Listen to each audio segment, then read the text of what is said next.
My role is small batch brewer at Stone Brewing, and so we're part of the research and development. Any of the new raw materials that come out, any of the hop ingredient changes that need to be taking place, any recipe change, my team is part of that. We run a 7-barrel pilot system. Any new ingredient, or if they're doing a new beer, or they want to see what it's like first, they want to try out a recipe and then they want to scale it up to the big brew house. That's kind of what we work on. I didn't go straight into beer, into brewing. I was working at the bar, and the guys would come and clean the beer lines for Odell in New Belgium at the time. And I thought that was really kind of cool and fascinating.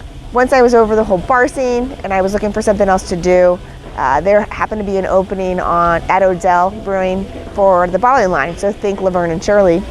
And I thought, well, why not? I work with my hands already. Let's see what this is like. I'm gonna apply.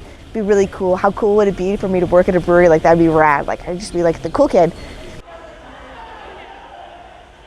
Pink Boot Society is a nonprofit for women in the brewing industry. We were established as a nonprofit in 2013 when Terry Farendorf, so she's the founder of the organization. She was brewmaster at Steelhead Brewing in Bend, Oregon, I believe is where the location is. And she quit her job and she was going to go on this massive epic beer tour and go visit all her friends that she had met throughout the years. She ended up coming up to Stone, and I'd just been promoted relatively shortly since then to brewer. Still had no idea what I was doing. I was really uncomfortable. I was like, are you sure? Is this right for me? Is this really what I want to do?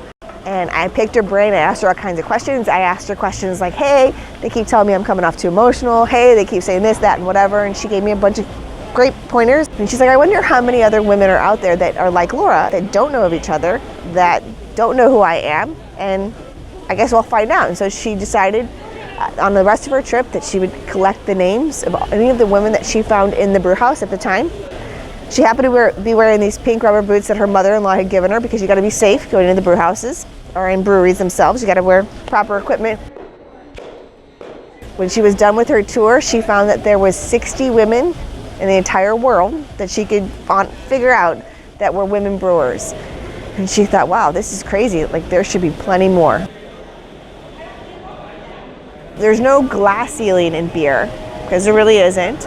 We can do anything, but there's an educational component. So if education is going to be what's stopping women from advancing and becoming master brewers or becoming CEOs, et cetera, then why don't we help them and offer them scholarships?